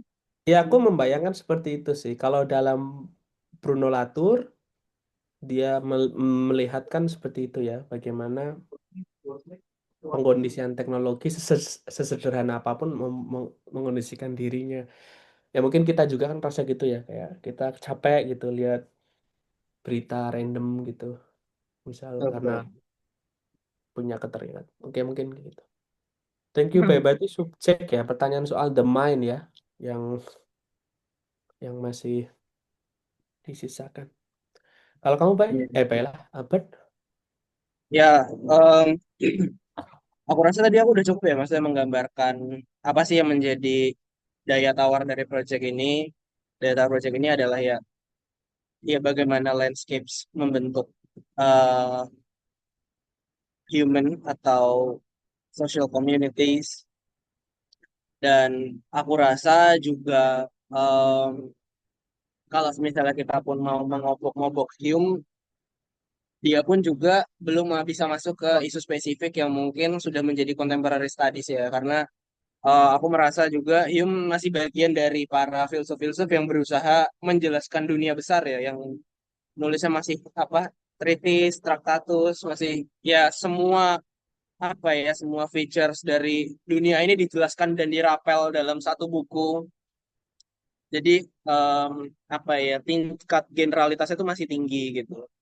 Sedangkan ketika kita dihadapkan dengan isu sekarang kan apa ya, itulah kenapa mungkin di contemporary philosophy kita akan melihat ya isu itu sudah sangat-sangat spesifik gitu. Sudah sangat-sangat terfragmentasi dan mereka ya jadi berfokus dalam bidang masing-masing. Kita bahkan sekarang udah jarang menemui apa ya para filsuf yang apa ya benar-benar membahas satu paket dunia lengkap jadi satu kamus besar gitu kan, udah nggak ada. Maksudnya hampir nggak ada gitu loh sekarang. Dan hal-hal tersebut ya mengondisikan ya keterbatasan dari proyek film. Tapi kalau misalnya untuk daya tawarnya tadi sudah aku jelaskan. Lalu poin penting yang kedua adalah aku melihat juga Deleuze itu semacam sedang kayak bermain Lego gitu ya untuk proyek ya. Jadi dari filsuf ini dia mengambil ini, dari filsuf berikutnya nanti dia mengambil ini. Jadi kita bisa tahu satu cikal bakal dari proyeknya nanti seperti apa gitu. Lalu yang kedua, kita jadi bisa tahu peran dari masing-masing filsuf ini sebenarnya nanti fungsinya buat apa gitu. Dan kita juga nanti bisa sebenarnya membuat grup mana sih pemikiran-pemikiran filsuf yang sebenarnya itu punya kesinambungan antara satu dengan yang lain gitu. Misalnya katakanlah Hume dengan Bergson atau dengan Nietzsche, lalu nanti Kant dengan Spinoza dan macam-macam dan lain sebagainya gitu. Dan hal tersebut nanti puncaknya ya dipakai Deleuze untuk menggambarkan dunia lengkapnya, dunia sosial dan politiknya ya setelah kolaborasinya bersama eh siapa Guattari gitu. Nah, hal-hal seperti itu sebenarnya yang mengondisikan nanti sampai ke sana gitu. Aku rasa pembelajaran misalnya katakanlah soal rhizome pun di tingkat subjek pun juga harus mensyaratkan Hume gitu, belajar dari sini gitu. Bagaimana eh, subjek kosong itu nanti dibahasakan dengan bahasa yang lain, tetapi ya fondasinya misalnya katakanlah dari soal ya superior empiricism Hume gitu misalnya. Yang nanti mungkin akan lebih dilengkapi ke Bergson, nanti akan jauh dipoles dalam teori sosialnya dan seterusnya. Kira-kira kalau dari aku seperti itu sih. Ya, oke, thank you. Makasih banget Bert, atas penyimpulannya. Memang memang harus ada sih buku versi bahasa Indonesia ya, Delusian Yoi, gitu. Complete reading, yoi. lengkap gitu membacanya gitu ya. Jadi untuk memudahkan teman-teman pembaca yang memang mulai menyelami pemikiran dulu sih ya gitu. Tapi nggak usah worry karena nggak usah khawatir karena Dilus bisa dibawa kemana-mana gitu. Bisa Yoi. bisa ke pendidikan, bisa ke mana, bisa apa. Jadi ya ya itulah kehebatan ini filsuf. membebaskan dirinya sendiri ya. Jadi kayak Iya, kita iya. tidak menginterpretasikan Deleuze juga nggak masalah sih. Dia bukan yang harus paket gitu.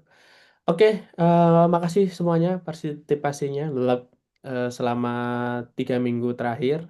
Mungkin ada banyak hal yang perlu kita perbaiki bareng-bareng, tapi aku sangat senang ternyata banyak juga partisipan yang mengikuti dari hari pertama sampai hari ini. Beberapa orang yang masih bertahan gitu ya. Thank you banget Mbak Laila, Felix, Bayu, Rafa, Khairi, eh, Dil, sama Albert, termasuk saya sendiri. Makasih banget, Baiklah, Rangga.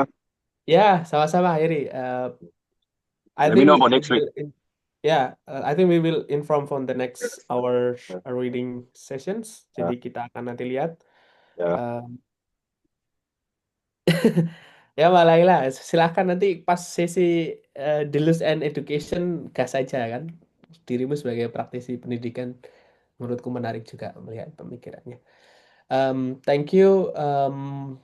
Feel free kalau mau komen di Classroom, kita akan menginformasikan agenda berikutnya. Itu karena tujuan kami kembali lagi menyelesaikan semua karya sebagai bagian dari reading sessions. Lalu mungkin kita setelah itu akan coba lihat apa yang bisa kita kerjakan bersama-sama. Terima kasih teman-teman sudah bergabung di Jaskeo. Sampai jumpa di sesi berikutnya. Thank you semuanya. Selamat malam waktu Indonesia. Selamat Siap. sore Selamat Selamat waktu saya sendiri. siang waktu Glasgow.